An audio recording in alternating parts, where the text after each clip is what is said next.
लोहे की दुकान में अपने पिता के साथ काम कर रहे एक बालक ने अचानक ही अपने पिता से पूछा, पिताजी इस दुनिया में मनुष्य की क्या कीमत होती है?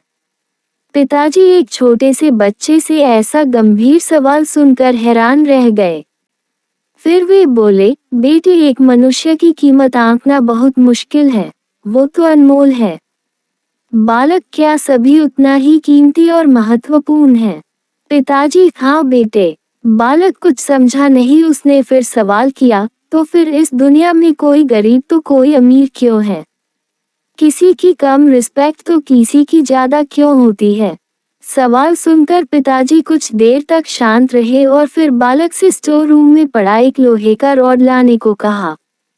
रॉड लाते ही पिताजी ने पूछा, इसकी क्या कीमत होगी? बालक 200 रुपए। पिताजी अगर मैं इसके बहुत से छोटे छठे की बना दूं तो इसकी क्या कीमत हो जाएगी?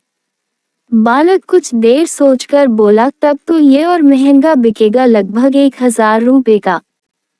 पिताजी अगर मैं इस लोहे से घड़ी के बहुत सारे स्प्रिंग बना दूं तो? बालक कुछ देर गणना करता रहा और फिर एकदम से उत्साहित होकर बोला, तब तो इसकी कीमत बहुत ज्यादा हो जाएगी। फिर पिताजी उसे समझाते हुए बोले, ठीक इसी तरह मनुष्य की कीमत इसमें नहीं है कि अभी वो क्या है, बल्कि इसमें है कि वो अपने आप को क्या बना सकता है। बालक अपने पिता की बात समझ चुका था। फ्रेंड्स, अक्सर हम अपनी सही कीमत आंकने में गलती कर देते हैं।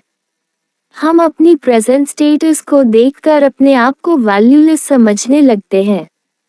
लेकिन हम में हमेशा अथाह शक्ति होती है। हमारा जीवन हमेशा संभावनाओं से भरा होता है। हमारी जीवन में कई बार स्थितियां अच्छी नहीं होती है, पर इससे हमारी वैल्यू कम नहीं होती है। मनुष्य के रूप में हमारा जन्म इस दुनिया में हुआ है, इसका मतलब है हम बहुत स्पेशल और इम्पोर्टेंट हैं। हमें हमेशा अपने आप को इम्प्रूव करते रहना चाहिए और अपनी सही कीमत प्राप्त करने की दिशा में बढ़ते रहना चाहिए। All the best.